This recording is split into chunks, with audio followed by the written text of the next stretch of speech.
Aujourd'hui, on est au dojo de Champfleury jusqu'à dimanche pour fêter les 10 ans du club. Donc chaque année, on organise un stage et là, cette année, ce stage est un peu particulier. Donc c'est les 10 ans du club de Manhattan Krav Maga. Krav Maga veut dire combat rapproché. Krav, combat, et Maga, rapproché, donc combat contact ou combat rapproché. Ça a été créé dans les années de l'entre-guerres par M. Emil Lertenfeld, qui est décédé depuis 1998. Donc c'était un lutteur, un champion de boxe, et donc il avait de la chance d'avoir son père qui était instructeur de sport de combat, et donc pour défendre sa communauté contre la montée du nazisme. Donc il a élaboré ce qui est maintenant le Krav Maga, donc pour pouvoir se défendre sur n'importe quel type d'agression, à main nue, à main armée, et donc il a conçu plein de techniques. Et aujourd'hui, son élève qui est Richard Douyeb, qui a ramené le Krav Maga en France en 1987, ensuite il a créé la Fédération européenne en 1997, donc a mis en place tout un programme technique, quel que soit le niveau, qu'on soit débutant ou confirmé.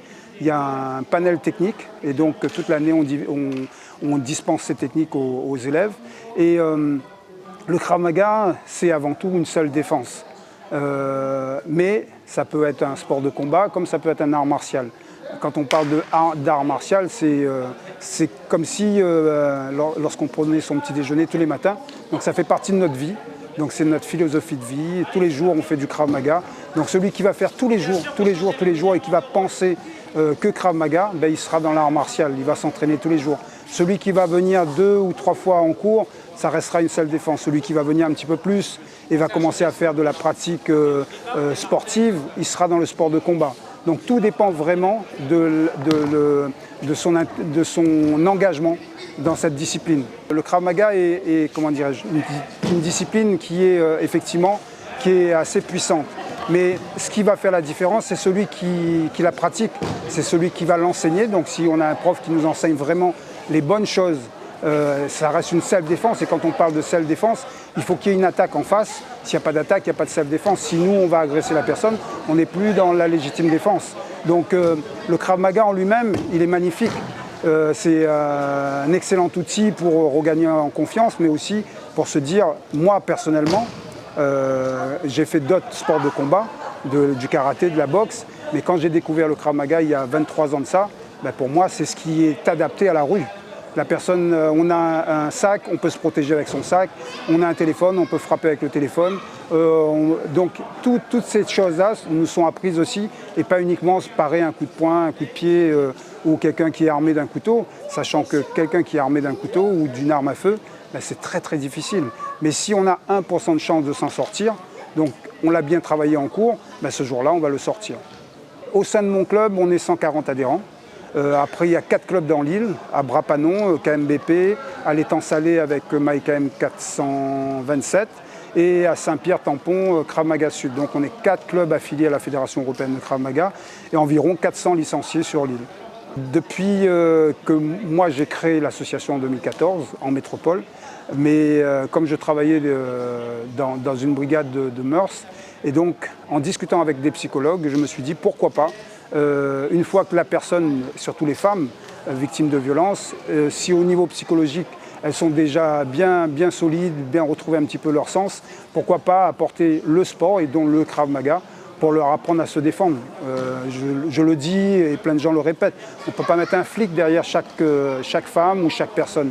Mais quand on arrive, on sait qu'on peut parer un coup de poing, on sait juste qu'on peut dire non déjà, parce qu'on est en capacité de le dire et on est en capacité aussi de répondre, de riposter par rapport à une attaque, c'est merveilleux. Donc c'est pour ça, nous, tout au long de l'année, on a une section femmes, tous les samedis matins à la salle polyvalente de Belle-Pierre, de 9h à 10h30, donc un cours dédié qu'aux femmes.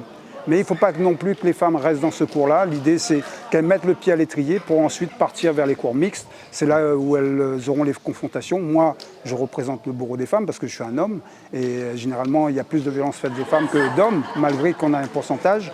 Mais le truc, c'est que de leur dire, une fois que le pied est mis à l'étrier, j'ai repris confiance, je peux aller vers les cours mixtes pour me confronter aussi à cette agente masculine.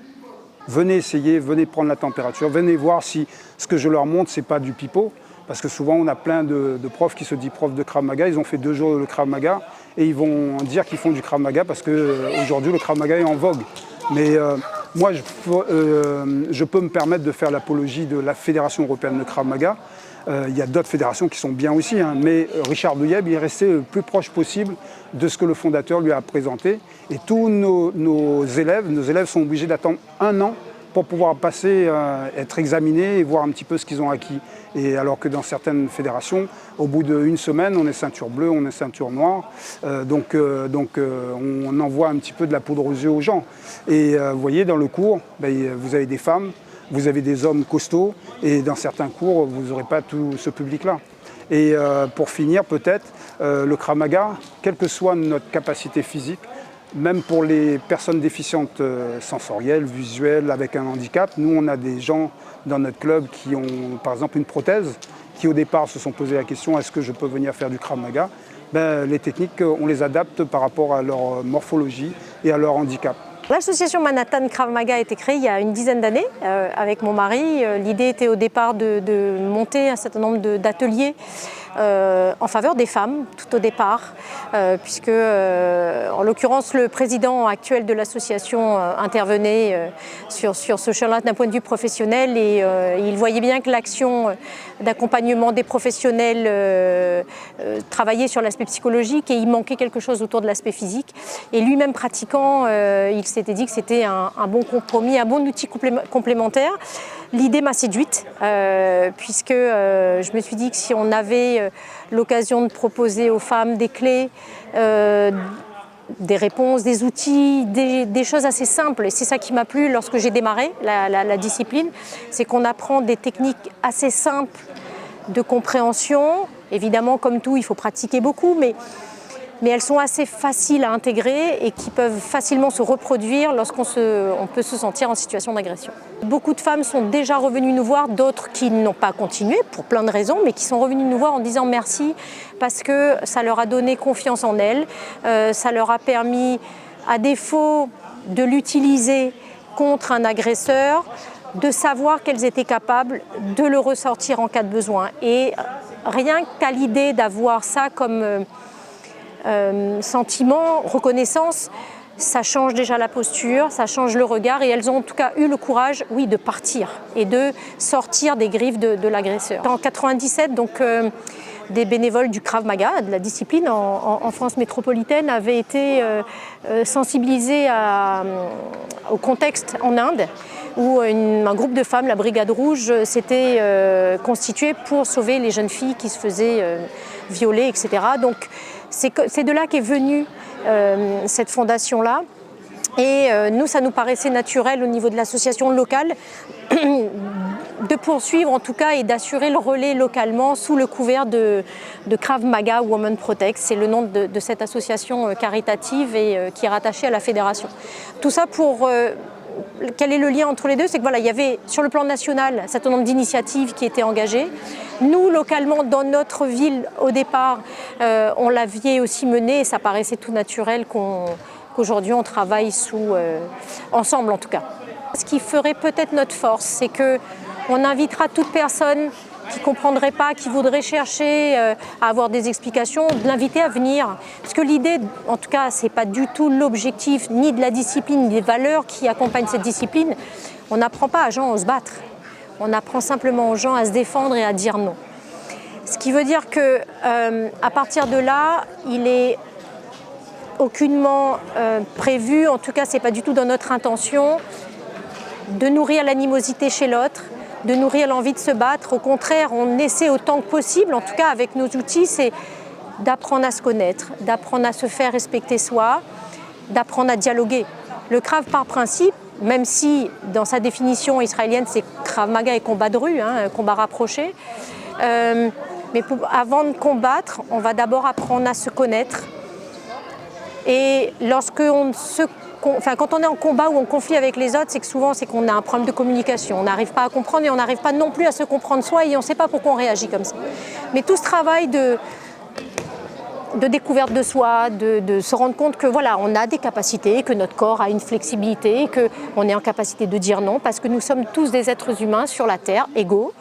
En tout cas, on le souhaite. Voilà, c'est toute une philosophie, on va dire, plus qu'une discipline sportive. Le message que j'aurais envie de faire passer à toutes les femmes et à tous les hommes, à tous nos enfants, parce qu'en tant que femme, en tant que mère de famille, c'est comment aussi on élève nos fils et nos filles.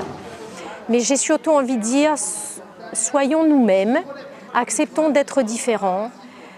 Toutes celles qui ne sont pas pour l'instant en capacité de croire qu'elles sont capables de se défendre, venez essayer, venez juste essayer, venez juste une fois voir ce que ça donne. Ça vous plaît, tant mieux, vous resterez, vous allez voir, il y a une super belle famille d'accueil. Ça vous plaît pas, l'important c'est de trouver quelque chose qui vous plaise. Ça fait déjà plusieurs années que je connais Pascal, on est devenus des amis. Et puis voilà, de fil en aiguille, on s'est dit tiens, si on allait faire un stage à La Réunion. Donc j'ai dit pourquoi pas. Donc on est venu il y a 10 ans faire le premier stage, on était 3 instructeurs dans le club du Tampon. Et on est venu faire les premiers stages et ça s'est super bien passé, tout le monde était content. Donc on s'est dit l'année prochaine on remet ça. Et puis voilà, donc là c'est ma 4e ou 5e venue ici à La Réunion pour développer le Krav Maga avec mes amis instructeurs. Et aujourd'hui c'est les 10 ans du club et donc là on ne pouvait pas faire autrement que de venir pour animer ce stage.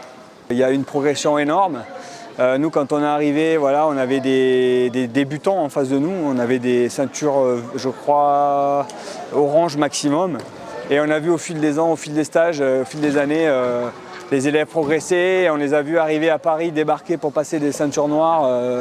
Je suis jury national, du coup, j'ai pu voir des élèves d'ici venir passer les ceintures avec fierté, puisqu'on avait participé aussi à ce développement. Et puis voilà, les instructeurs ici ont fait du bon travail. Et puis depuis que Pascal aussi est arrivé sur l'île, je pense que là, ça a apporté énormément. Il est un super instructeur et il a vraiment fait un super club à Saint-Denis et il arrive à fédérer autour de lui. C'est sa grande force et il le met au service du Krav Maga et c'est super. Les valeurs principales, c'est le respect, c'est la maîtrise de soi, la gestion des sensations, gestion des émotions, savoir normalement se défendre dans la rue en cas d'agression. Alors c'est pas toujours facile, hein. Il y a des différences entre ce qu'on fait dans le dojo et ce qui se passe dans la rue.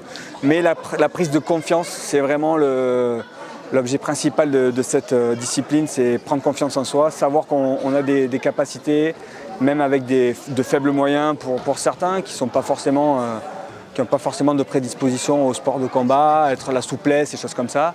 Mais par des gestes simples et efficaces, hein, c'est la devise du Krav Maga, on arrive à pouvoir faire des choses intéressantes et se sortir de situations peut-être compliquées parfois.